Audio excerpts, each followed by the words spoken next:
Hello guys, welcome to my YouTube channel DRX Danish official. तो guys बने रहिए मेरी वीडियो के साथ, क्योंकि आज आपको बहुत ही इम्पोर्टेंट बात सीखने को मिलेगी और आपको बहुत ही जानकारी मिलेगी।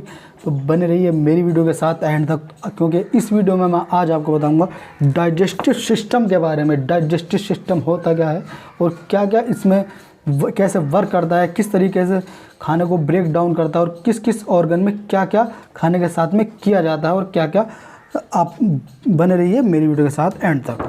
तो गाइस, ये डाइजेस्टिव सिस्टम इस कंपेयर्स ग्रुप ऑफ ऑर्गन्स, मतलब डाइजेस्टिव सिस्टम बहुत से ऑर्गनों से मिला हुआ एक पार्ट होता है जिसे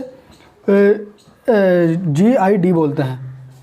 गैस्ट्रो इंटेस्टाइन डिजीज़ भी इसी से बनती है। तो digestive system group of organs का बना होता है जिसमें ब्रेक डाउन होता है फूड्स का, break down of the food, क्योंकि खाना जो भी हम खाते हैं वो सब कैसे कैसे पचता है, किस किस ऑर्गन में क्या क्या जो है काम किस तरीके से करता है, वो सब इसमें आप जानोगे। Particle in the can be absorb the body, और जो भी खाने के साथ में जो जूस निकलता है कैसे एब्जॉर्ब होता है, कौन सा ऑर्गन उसको एब्जॉर्ब करके कहाँ डालता है और किस तरीके से ये एक्सक्रीशन होता है, बाहर निकलता है, वेस्ट प्रोडक्ट बन के बाहर हो जाता है। तो eliminate of the product. Human digestive begins of the mouth includes the oesophagus. सबसे पहला जो पार्ट होता है वो होता है हमारे माउथ का। हमारे माउथ में खाना जाता है। सबसे पहले खाना माउथ में जाने के बाद एक एंजाइम रिलीज होता है, टाइलिन एंजाइम रिलीज़ होने के बाद वो खाना हमारी लार जो होती है उसके अंदर ही वो एंजाइम होता है। वो एंजाइम मिलने से हमारे वो जो लार होती है वो भी हमारे खाने को पचाने में हेल्प करती है। उसके बाद जो खाना जाता है हमारे इसोफेगस में, ये जो पाइपलाइन होती है ये फूड पाइप होता है। ये फूड पाइप में ही हमारा खाना दांतों से चबकर और ये लार्वा इससे मिलकर हमारे इसोफेगस, इसी को बोलते हैं इसोफेगस। ये इसोफेगस ग्रास नली बोलते हैं हिंदी में इसको। इस ग्रास नली से होकर हमारे स्टोमक में आ जाता है। ये हमारा स्टोमक होता है। ये देखिए, ये होता है स्टोमक होता है। ये लीवर होता है हमारा, यहाँ पे ये लीवर है, ये होता है स्टोमक। यहाँ पे हमारा ये स्टोमक में खाना आ जाता है। ये स्टोमक में खाना जब आ जाता है उसके बाद हमारा स्टोमक क्या काम करता है, स्टोमक खाना आने के बाद बहुत से एंजाइम रिलीज़ करता है, HCl का सिक्रेशन होने लगता है और पेप्सिन, टेनिन, रेनिन, ये भी खाना पचाने के एंजाइम होते हैं जो कि हमारा स्टोमक रिलीज़ करता है। और इसके रिलीज़ होने के बाद हमारा खाने का जो है ब्रेक डाउन होना शुरू हो जाता है, मतलब खाना छोटे छोटे कणों में टूटने लगता है। खाना टूटने के बाद ये enzyme HCl, pepsin, tannin, rennin इसके अंदर खाने के अंदर मिक्स हो जाते हैं। खाने के अंदर मिक्स होने के बाद ये खाने को पचाने लगते हैं, मतलब इस तरीके से हमारा जो स्टोमक होता है ये इस तरीके से खाने को निचोड़ने लगता है। निचोड़ने के बाद खाना अच्छी तरीके से मिक्स हो जाता है। उसके बाद ये हमारा जो खाना होता है उसके बाद ये हमारी स्मॉल इंटेस्टाइन में जाता है।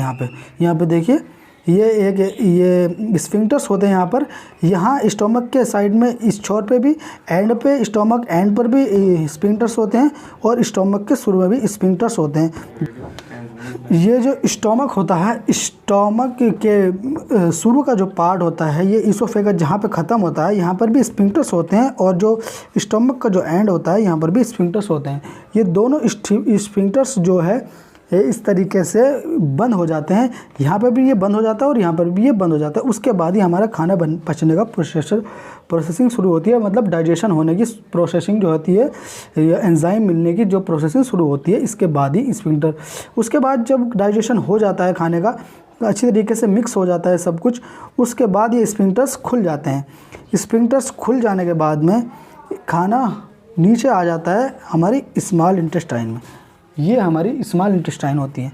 ये छोटी छोटी जो आंतें आपको दिख रही है ये स्मॉल इंटेस्टाइन होती है, स्मॉल आंत जिसे बोलते हैं। आपने सुना होगा कभी कभी इंडाइजेशन की प्रॉब्लम होने की वजह से, या कुछ भी कच्चा पक्का कुछ भी आप लोग खा लेते हैं या ज़्यादा पानी पी लेते हैं खाने के साथ में, तो उसके बाद हमारी कभी कभी आंतों के अंदर इन्फेक्शन देखने को मिलता है।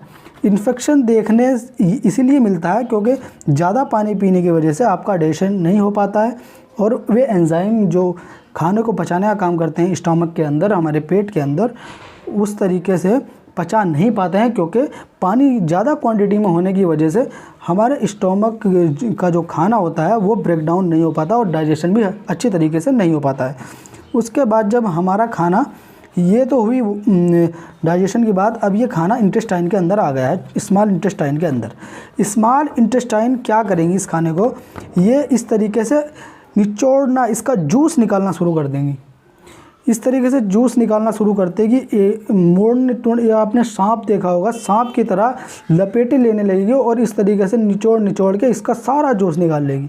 सारा जूस निकालने के बाद यहाँ से जो जूस मिलता है, जो एक्सट्रैक्ट जो निकालती हैं आंतें हमारी, उसके बाद वो जूस हमारे लीवर के अंदर जाता है।